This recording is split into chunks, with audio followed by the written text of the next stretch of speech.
There is nothing wrong with your internet. Do not attempt to adjust your settings. We are controlling the podcast. We control the squealing and the screams. We can make your heart flutter, your eyes blur from tears, or sharpen your mind to crystal clarity. For the next hour, sit back. We are in control of what you hear. We repeat, there is nothing wrong with your settings. You are about to experience the awe and mystery known as the female mind. You are now entering the Fangirl Zone. Welcome to Sci-Fi Talk on the Fangirl Zone, a podcast where we discuss shows on the Sci-Fi Channel. I am Sean Fangirl. And I'm Steve, and today we'll be discussing episode 1 of season 2 of SurrealEstate. Yay, I'm so happy it came back. Yes, we went from dead in the water to revive, kind of like me. I got to apologize for not getting anything out lately. This summer, basically in August, I had a stroke after mowing my yard, and then they found a mass on my lung, and it happened to be cancer, and so I had cancer surgery. So I've been trying to heal up here the last couple of months. Well, we're very glad that you're back and you're doing well. But we were also in solidarity with the actors and the writers that we kind of didn't want to put anything out during their strike because, you know, they're not getting the extra pay for anything that they should have. So You know, all around about episodes or anything. Yes. And that's the one thing I'm going to have to say now that we're back, that I was disappointed with Sci-Fi. Like, I did not see any promotions for this. No commercials. And I watch Sci-Fi a lot. And I was disappointed with that aspect. And I didn't know if that was partially because of the strike going on. But I bet it probably was, but don't know. But hopefully that'll change and all of the fans will start watching everything again. We can support them in all the ways because we want them to come back for a third season. Yes, and speaking of supporting them, yes, episode 1 had a 0.03 in adults 18 to 49 with 0.136 million viewers. So, yeah, you talk about no advertising. Yeah, there was no advertising, and only 136,000 people managed to watch the first episode live. Yeah, honestly, I didn't even know when it aired live. So I was one of those people not watching it live, but ended up going back and watching it because I did have my DVR set for it still. So yay me. But I'm assuming it has gone up since then, and hopefully we'll see a big jump with the last few episodes that are dropping. Yes. So how about we jump into the episode? Let's do it. All right. Episode 1, Trust the Process. Luke struggles to handle an engaged property. Susan falls in love with a home with a special power. Yeah, that already had me worried, by the way. Yes, very. So the prologue sets the table for this meal of an episode that opens with Susan, Augie, Phil, and Zoe all out in the field, working together to exorcise a particularly frightening phantom with electric eyes and spindly fingers. That just is creepy and something that I did actually creep out and dream about.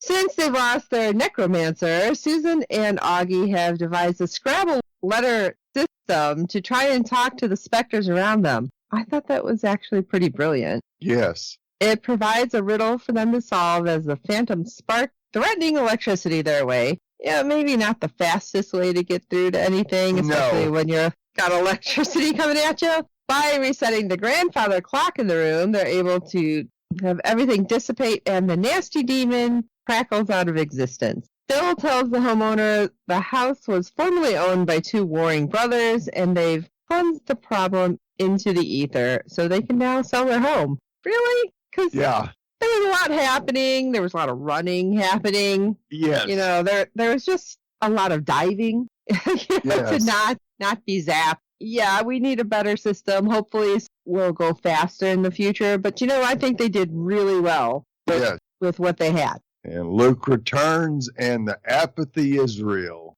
losing his powers and finding out his mother is actually still in the land of the living, has done a number on Luke. He's even wearing sweat, but his agency is doing great with all the work Susan is bringing in. However, that doesn't mean the crew isn't concerned about Luke's mental health. Well, absolutely. I mean, they were with Luke for how long? Yes, and Phil eventually tracks him down at the batting cage and reveals that he's found an actual address to pursue finding Luke's mom. The nugget sparks Luke back to his proactive old self. He drops a housewarming present to a client buying Megan Donovan's house. There's a lot of unspoken emotion between the two, which means Luke has also distanced himself from her. She's moving out of town for a new residency program. She gives him a warm hug, as much is left unsaid as she leaves.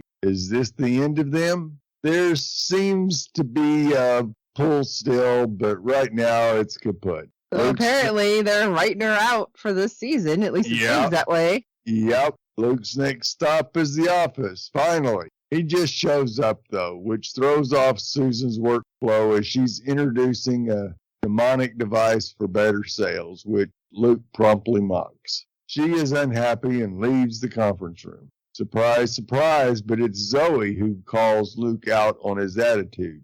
She defends how Susan has run the office well and even alludes to her own expanded ambition because of it. That might be interesting. Yeah, especially what we've seen here and there in the episode. It's like, okay. Yeah, however, Luke doesn't exactly take the hint to apologize and ends up having a tense confrontation with Susan. She's mad about how he's treating her like an employee instead of a peer when she's kept his company afloat after he went MIA. It's an earned dressing down that rankles him a bit, but it's ultimately interrupted by Phil. Luke then heads to the Canterville house himself. So the owner tells him they're leaving until they make the house safe, and if they can't, they're fired. Luke thinks he can confront the specter of serial killer Edward Cornell by himself, which turns out to be a bad call as he gets thrown like a beanbag. It takes Susan and Zoe to save his bacon.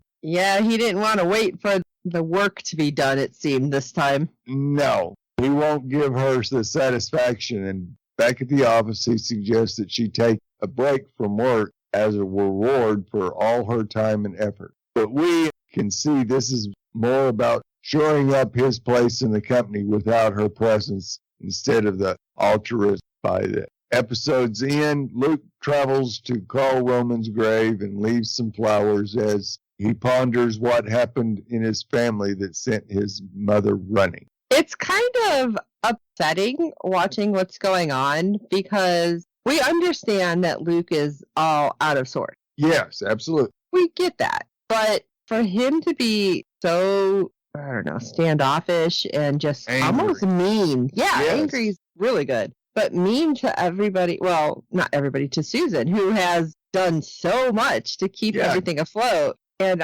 was it even Zoe said, or was it Phil? Like, oh, you're bringing in some non-special homes. Yeah. Like, yeah, we got to make money too. So we do what we got to do. Right. So you think he would be at least, I don't know, a little nicer about everything. But I mean, I guess he's just mad. So he's mad at what happened to him. Right. We're not going to get past that, I think, very soon. Yeah, probably not. Well, our haunting of this week, the Canterville house, is all about a singer specter problem. But it's a little nod to the Oscar Wilde story, The Canterville Ghost, which I thought was interesting. And I knew it was something, and it just kept kind of like floating around in the back of my head. And I'm like, what was it? And I couldn't remember. But we have the owners chatting with Susan about fixing up their home to sell it. And they decided a kitchen expansion would be nice. A contractor's there to try to take down a wall, but here's a child's voice singing, the innocent style behind it. And I thought was interesting, it wasn't just the contractor hearing it. The owners did actually hear it. Because, I don't know, we've seen in so many these kind of shows that it's like only the person who's going to be, I don't want to say eaten, but like, yes, they're usually the only ones who can hear it. So I thought that was interesting. It's like, okay, everybody can hear this. But as the contractor places his hand in to investigate, which, may I ask, why? Yes. Why would you do that? You have a sledgehammer. Use it. Yeah. But his hand is chopped off. Or no, his finger, actually. Yeah. It was just his finger, right? But still, ow. The audience gets to witness what looks like a human male in a prison jumpsuit popping his finger prize into a bag while singing like a child, which is creepy. And I've said it a million times. Children in these kind of episodes or shows, movies are creepy as hell. Yes. And that just notched up the creepy factor even more. Yes. Augie and Zoe are sent to investigate the house and the walls. And Phil discovers that a serial killer named Edward Cornell, who looks like Uncle Fester's evil twin, used the hidden room as a place to put his trophies from all of his killings. Oh, goody. How do you have a hidden room in these kind of houses? It's not like there was that much space between the walls. Right. What the heck? This worries me about ever buying a home. I'm like, I'm going to have to find blueprints and hidden rooms, thinks there are holes everywhere. I don't know. I hope you did your investigation of your home. Oh, yeah. But this Edward creep, he uses his child's voice to lure his prey in. And when he manifests inside the house, he's attempting to kill Luke. It's Susan and Zoe who are able to take out the spirit with her powers, which was awesome because she used her brain power, not just her power. Right. Okay. Susan visits a new property for a client that's up for sale and kind of falls in love with its location and vibe. It also has a smart speaker that talks to her in an overly friendly way, but she doesn't seem so concerned. To which we say, red flag. Creepy. She seems drawn to the property because it reminds her of one special summer where her family was present and getting along. She tells her mom that she might even be interested in buying it. So much so that by the episode's end, she dissuades the client from buying it and only looks a little guilty about the fib. Get an inspection, Susan. I'm worried about this because I will tell you that with my speaker, I won't say it because sometimes that will set off everybody else's. Right. Whenever it goes off, whenever it just does the little like ding sound, I have it set up for my doorbell. Right. So, it goes off. But sometimes it just kind of goes off and that freaks me out. Let me tell you, it freaks out my dog too. So yes. If I had one that just started playing music randomly or started talking to me out of the blue, like I didn't even acknowledge it, I didn't walk by it, I would be freaked out. Yes, so, absolutely. Yeah, really, Susan, maybe do some more due diligence. I mean, you know where you work. Right. Maybe have them check stuff out just in case. So please review and rate us on iTunes and any other program you use for your podcast. With good ratings and reviews, it helps other fans of the show find us, and tell your friends, and we do hope you're enjoying our podcast. You can head over to www.fangirlzone.com, check out our contacts page with all the ways to get a hold of us. And we're on TikTok now, too. I'm usually just on there talking about random stuff and posting memes, so come check us out. And the pod dog is there, too. She wanted to make sure you knew she was there. So for this episode of Sci-Fi Talk, I'm Steve. Okay, if August crunched these numbers correctly, you have like 7 minutes max. And I'm Sean Fangirl S. And until next time.